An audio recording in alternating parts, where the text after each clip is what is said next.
While Life Through a Lens was still in the charts, Robbie and Guy Chambers swiftly wrote a follow-up album, I've Been Expecting You. The dressing up box remained open. Come with me. This is where I'm going to do what is professionally known as lip syncing, where I'm going to mime to my track. This is not part of the video, but I'd just like to have it everywhere with me. Now I've sold a few records.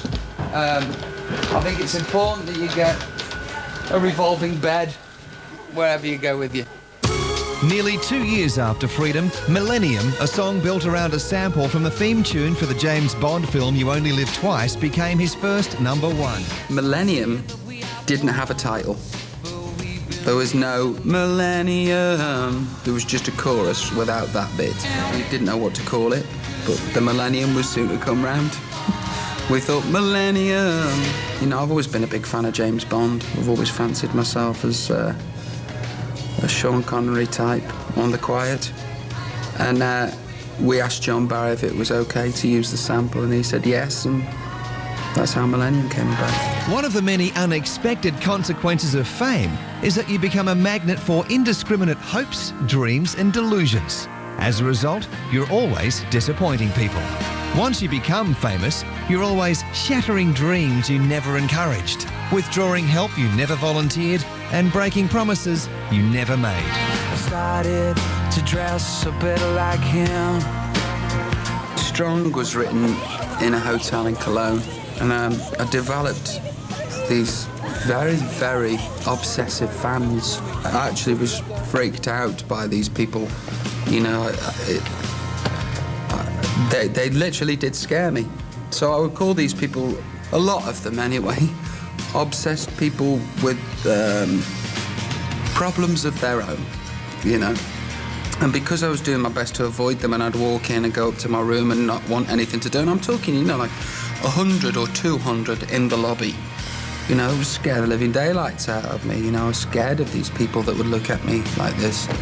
I just wanted to sit down and let them know that I wasn't actually being big-headed. You know, I was actually feeling a bit scared of everything, and, you know, please try and understand I'm not being rude, but, you know, you freak me out. Robbie may enjoy proclaiming himself a light entertainer. He may grin and prance and make fun of you and make fun of himself. But as he does all this, within his songs he tells you his whole honest story, hidden in plain sight. I get accused of the songs being too autobiographical. You know, all of them, all of the time. Self-obsessed Robbie Williams. And it's true. It's absolutely true, you know. Very few of them aren't autobiographical. There's nothing left to say. There's sort of a grain of truth in that song.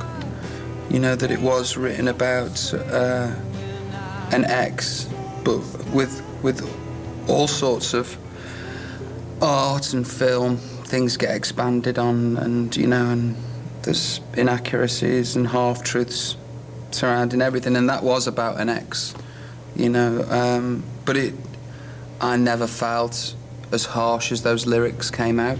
I just found myself tripping over each lyric until it became that song, you know, which is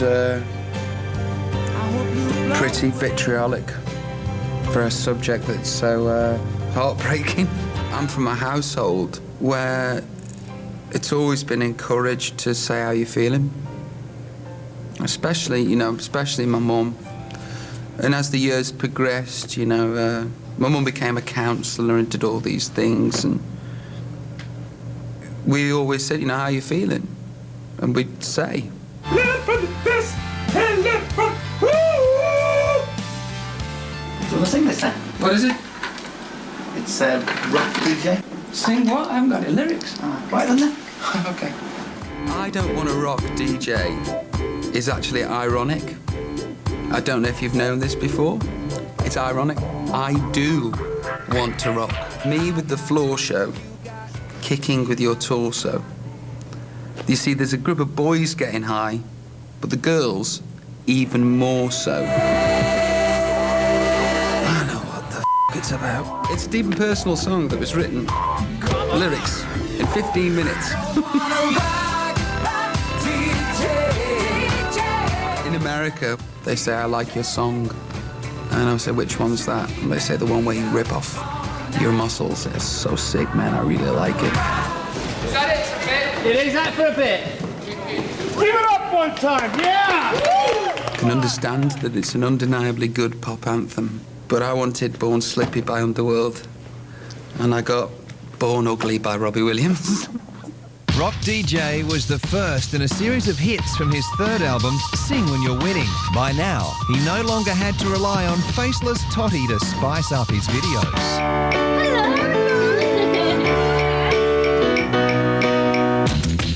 You can see the chemistry, eh? Yeah. I've always had a crush on Kylie, ever since she wore dungarees in the garage and Neighbours.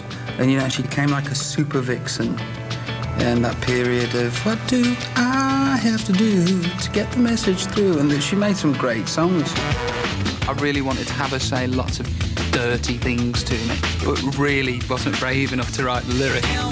Well, my favourite film's Grease, of all time, and I just wanted to be Danny Zuko, and I wanted her to be Sandy. Ladies and gentlemen, Miss Kylie! She's the leading songstress of her generation, you know, especially our side of the pond. And I just thought it was a natural thing to do. I fancy her. She's great. Let's do a song together. Yeah, I've forgotten the words. In pop music, the bigger the success, the more elaborate the video. With Supreme, Robbie fought for pole position. I was in Switzerland, a place called Zermatt, and it was the millennium. And all of a sudden, the crowd from nowhere, and there's many different nationalities, you know, Italian, French, German, Swiss, Austrian, we're all gathered for the chimes at 12 o'clock. And just before the chimes went off, everybody spontaneously started to sing the strings from I Will Survive. Na, na, na, na, na, na, na, na, na, na, na, na. And I thought, that's interesting. All these nationalities relating to that string section. The whole song was built around the middle eight, really. I just enjoyed them enjoying that section and thought, all right, I'm putting that in a song. And then we got sued for the other strings and the verses too. And then I go and spoil it all by saying something stupid like, "Take that back, no war!" Everything was going so well that Robbie decided to shake things up by doing something very different. And for anyone not aware of the environment in which he grew up, rather unexpected. I grew up listening to Dean Sammy, Frank, Ella Fitzgerald, Sarah Vaughan, all the greats.